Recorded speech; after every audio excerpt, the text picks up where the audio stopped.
اب امام بخاری رحمۃ اللہ علیہ بڑی کنٹرولڈ سی حدیث لے کے آئے ہیں، لیکن حدیثیں چھپ تو نہیں تھی جانی. امام بخاری کے الفاظ کیا ہیں وہ بھی بتاتا ہوں، اور اس سند پہ جو امام ابن حجر اسقلانی رحمۃ اللہ علیہ اس حدیث کی شرح میں اور حدیثیں لے کے آئے میں وہ بھی بتاتا ہوں آپ کو کھول کے. امام بخاری یہ لے کر آئے ہیں، امام بخاری رحمۃ اللہ علیہ یہ بات لے کر آئے ہیں کہ مروان بن حکم نے جب یزید کے فضائل بیان کرنے شروع کیے تو حضرت عبد الرحمن بن ابی بکر جو ابو بکر صدیق کے بیٹے تھے وہ کھڑے ہو گئے، انہوں نے اعتراضاً کوئی بات کر دی وہاں پہ.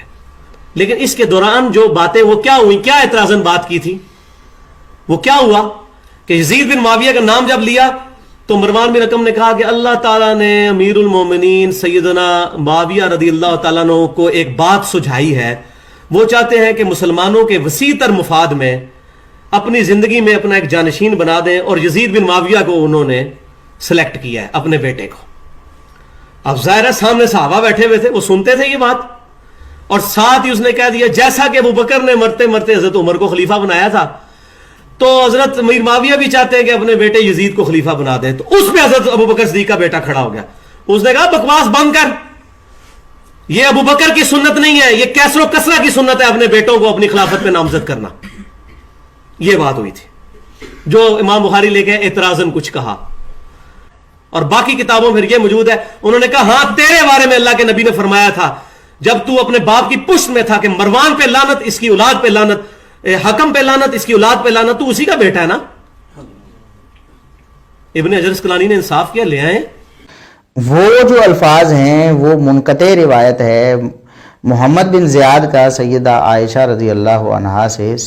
سماع ثابت نہیں ہے.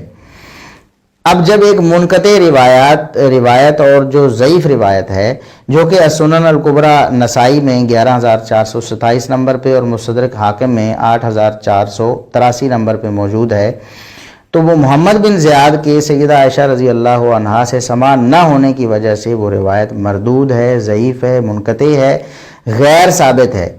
اگر امام بخاری رحمہ اللہ نے اس غیر ثابت ٹکڑے کو پیش نہیں کیا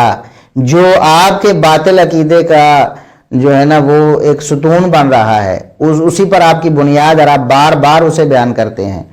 تو امام بخاری رحمہ اللہ پر اعتراض کس چیز کا؟ امام بخاری رحمہ اللہ نے تو امت پر احسان کیا ہے کہ ضعیف روایت ایک ضعیف ٹکڑا تھا اسے پیش نہیں کیا.